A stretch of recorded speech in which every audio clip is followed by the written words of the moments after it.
of Stars is finally out and it's really well a smash hit. But let's go ahead and talk about the game that started it all. But before we get into that, don't forget to like and subscribe. We are trying to hit 500 subscribers on our YouTube channel, so definitely every subscriber does count. And as always, if you really do like the content that we are delivering to you, go ahead and share the channel because that does help us out a lot. Without further ado, let's go ahead and talk about the game that started it all. In 2018, Sabotage Studios came out with a game called The Messenger. It was heavily inspired by NES/SNES era action platformers. Think of games like Ninja Gaiden, for example. But they took it beyond that and combined other elements of other genres that I really don't want to say too much about because, well, it's semi-spoiler territory there.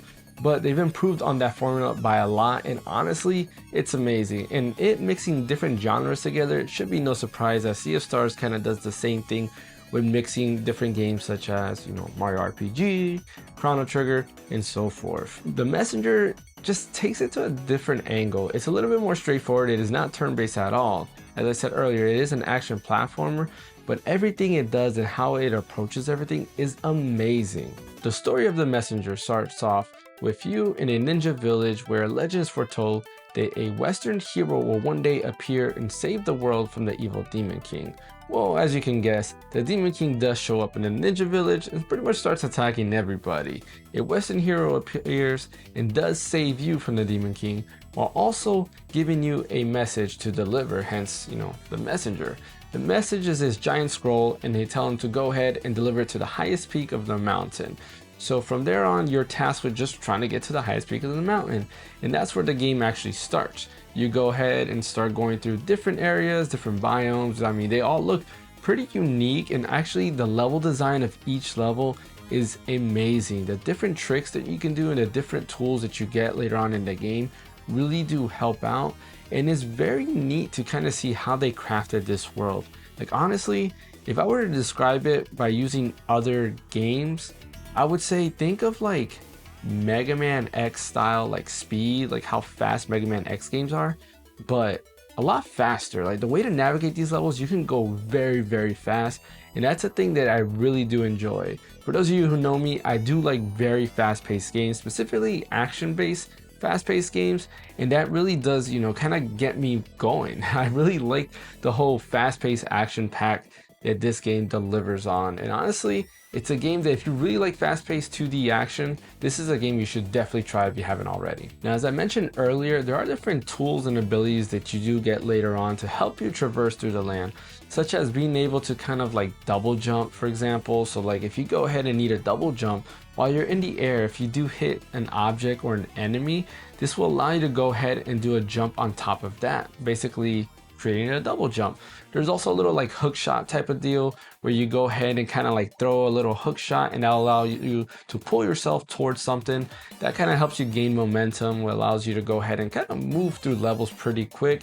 You can also utilize it on bosses for invincibility frames. For example, if a boss is going to charge towards you and maybe you can't really jump over it, you can go ahead and use the hook shot to kind of propel you to the other side of the boss without getting hurt. It was actually a nice technique, something actually that I learned recently, and it helped me out a lot on a lot of boss battles. I didn't know that my first time going through the game. So it's very nice to know that you can actually go ahead and use that ability on bosses. But there's other tools and abilities you do get. There is a skill tree that you do have access to that you can unlock using these gems. Gems are basically found by breaking little like items or like lamps. I don't know what you would call them. These little things that are around the area. If you break them, you can get gems. Also, if you defeat enemies, you can get these gems. But there is a catch to that. If you do die, a little red demon guy comes through and basically charges you these gems for reviving you and saving your life. This little red demon will go ahead and follow you throughout the level until he's basically full. So he can steal basically 50 gems, he can steal 100 gems. I mean, there's quite a lot of gems that he can steal, which kind of sucks to an extent, but is understandable. You see, rather than penalize you for dying or having lives and you getting game over, instead you just feed the little demon guy, feed him his pay basically, or his crystals, and from there on you can go ahead and just continue collecting crystals. And it's pretty neat, doesn't take you out of the action, doesn't kind of like slow you down, it's just pretty straightforward. The quotes that he does gives are pretty funny. Like if you start start dying over and over again, he starts questioning you, like, are you even trying at all, or are you doing this on purpose? Like, it's kind of funny, the stuff that he says. So I do recommend, reading all those quotes. I read them all the time and they do make me laugh. Now, speaking of the writing of this game, the writing for this game is amazing. The story that they have to tell is actually very top notch. I know a lot of people, especially with action games, might not care too much about the story, but this is a game that I recommend actually paying attention to the story. The story is very, very great. It's simple at nature, but there's a lot of twists, and there's actually a very big twist halfway through the game that is amazing the way they pull it off. And this is something that I'm very excited to go to, because Sea of Stars apparently has a twist similar to this, so I'm very excited to get to that point. But going back to The Messenger, the writing in this game is just top notch. Like, honestly, if you compare it to still a lot of modern games, I feel like there's not that many games that actually have this twist or a twist as good as this. I've played a lot of story-based games. I mean, honestly, story within video games, in my opinion, is very important. Depending on the game, of course, right? Like Mario, and like, I don't care about the story about Mario, right? But in other games like Tears of the Kingdom, stuff like that, story is something that I really do care about.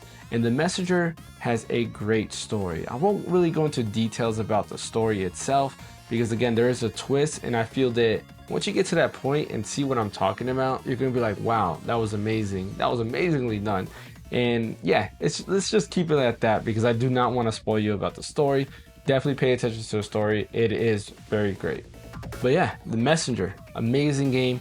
Highly recommend it. It pretty much scratches that itch of a classic 2D action platformer, where I feel that a lot of games that are 2D action platformers still have yet to reach this level. If anything, Sabotage Studios has set the bar very, very high on what a nice indie 2D action platformer can be. And honestly, with their track record, it's looking like Sea of Stars is going to be the same exact thing, and it gets me very excited to see what else they have coming out. They have mentioned that they are going to make other games within that universe, but they're trying to go ahead and do different genres, which is pretty cool. So basically, you can have this Messenger universe with different type of games.